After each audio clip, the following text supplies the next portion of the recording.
कौशलेंद्र, नमस्कार।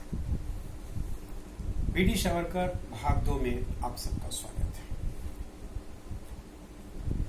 जैसा कि भाग 1 का समापन इस बात से किया गया था कि 1857 की क्रांति का 50वीं वर्षगांठ 1907 में मनाया गया लंदन में इंडिया हाउस में।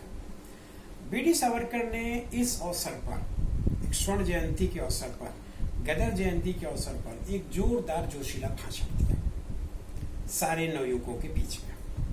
उसका परिणाम यह हुआ कि उनमें से एक नवयुवक, जिसका नाम था मदन लाल धींगरा, अति उत्साहित हो गया और इसने अति उत्साह में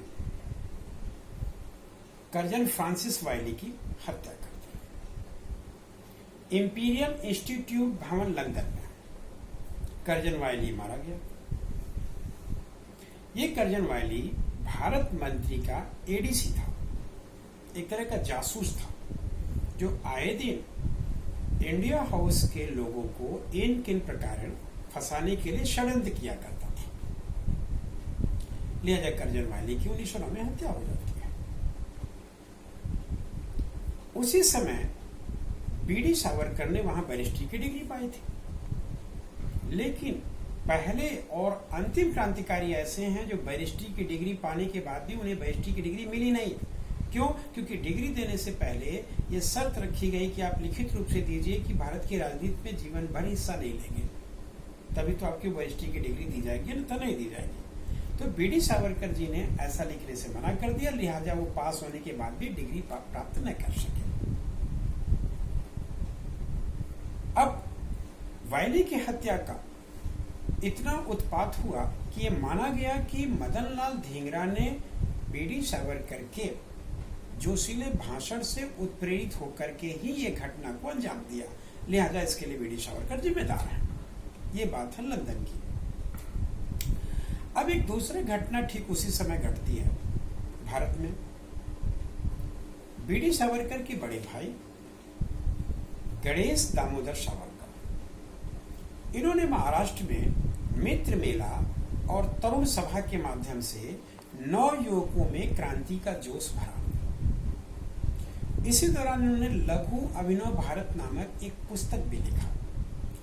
ये पुस्तक देशभक्ति गीतों से लबरेज था। इसमें राष्ट्र प्रेम के बहुत से गीत थे, कविताएं थी, और इसको पढ़ने के बाद भारतीय युवाओं में अपने देश की आजादी के प्रति भूख जगती थी। भला ये अंग्रेजों को कैसे पसंद होगा। लिहाजा उन्होंने इस पुस्तक को न केवल जब्त किया, बल्कि गणेश दामोदर सावरकर पर मुकदमा चलाया। इस मुकदमा में जज का नाम था जैक्सन। जैक्सन ने इतनी छोटी गलती के लिए इतना बड़ा सजा दिया कि गणेश दामोदर सावरकर को आजीवन कारावास की सजा सुनाई। अब ये घटना लंदन पहुंचा। इस घटना की समाचार लंदन पहुंचते ही इंडिया हाउस के सारे क्रांतिकारियों में एक उबाल सा आ गया और यही दशा अभिनव भारत के यहाँ के क्रांतिकारियों में हो गया। लिहाजा जैक्सन की हत्या करने की योजना बनाई गई और इसे अंजाम देने के लिए विनायक दामोदर सावरकर जी ने लंदन से 20 ब्राउन एक पिस्टल की पैकेट भेजा इंडिया हाउस के रसोइये के माध्यम से। इस रसोइये का नाम था चतुर्भुज अमीन। चतुर्भुज अमीन ने उस पैकेट को, पिस्टल की पैकेट को अपने सामान के नीचे में रखा, छुपाया और उसे किसी तरह से बंबई पहुंचाने में सफल रहा।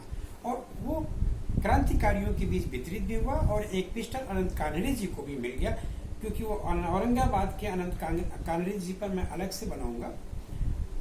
अनंत कानड़े जी बहुत ही उत्साहित अभिनव भारत के एक सदस्य थे, जो अपनी वीरता को प्रदर्शित करने के लिए जलते हुए चिमटे को भी 2 मिनट तक पकड़ के हाथ में रखे थे कि मैं कितना बहादुर हूं, में दर्द नहीं होता। उन्हें पिस्टल चलाना नहीं आता था, फिर भी उन्होंने शपथ लिया कि जैक्सन की हत्या मैं ही करूंगा। बहरहाल उस पर अलग से बात हुई। अनंत कानड़े जी ने उस पिस्टल को लेकर के जैक्सन की हत्या की योजना बनाई। इसकी खबर लग गई ब्रिटिश सरकार। ब्रिटिश सरकार ने जज जैक्सन का ट्रांसफर कर दिया और उन्हें नासिक से पूना भेज दिया गया।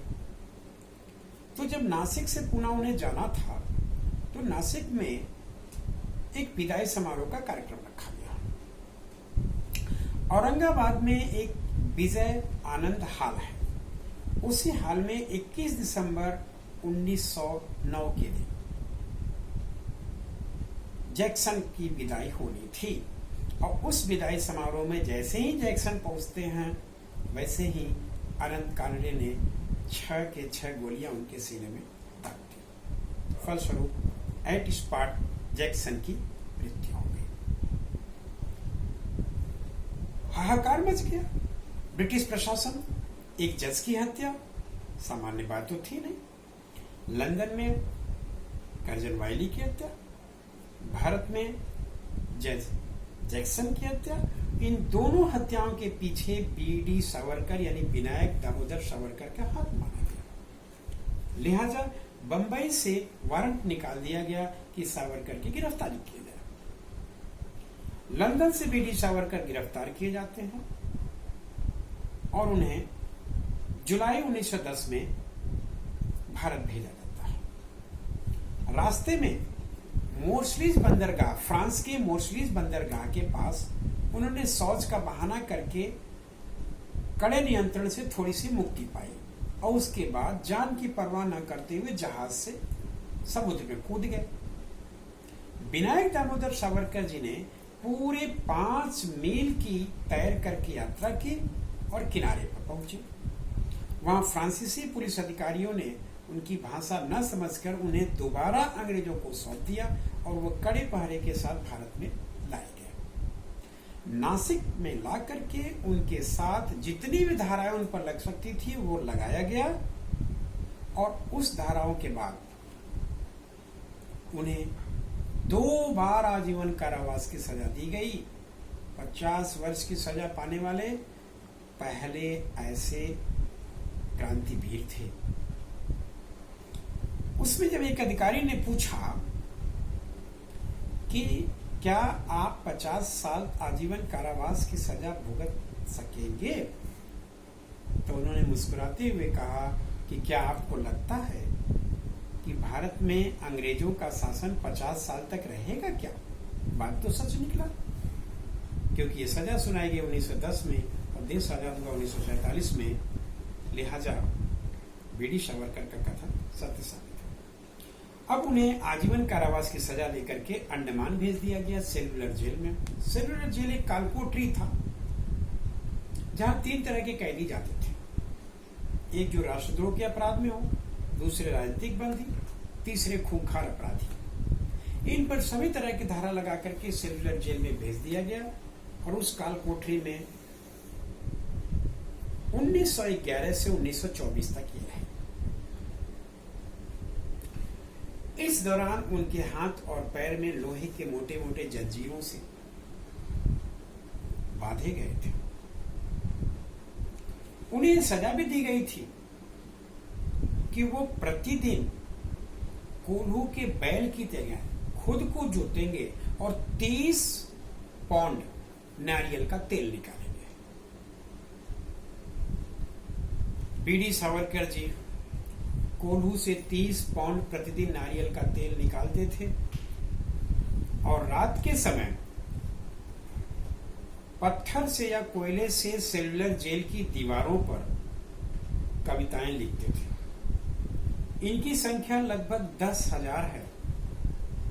ऐसे महान क्रांतिवीर और कवि, लेखक, स्वतंत्रता प्रेमी, धुन के पक्के, सच्चे क्रांतिवीर विनायक दामोदर सावरकर ने 1924 तक दिन बिताए, लेकिन खराब स्वास्थ्य के कारण उन्हें वहां से रत्नागिरी स्थानांतरित कर दिया गया, जहां ये कहा गया कि अब आप यहां नजरबंद रहेंगे, लेकिन ये 1924 से 1937 तक रत्नागिरी में नजरबंद रहते हुए अनेक ऐसे गतिविधियों को अंजाम दिया, जिसका वर्णन हम अपने अगले अंक 3रे खंड में करेंगे।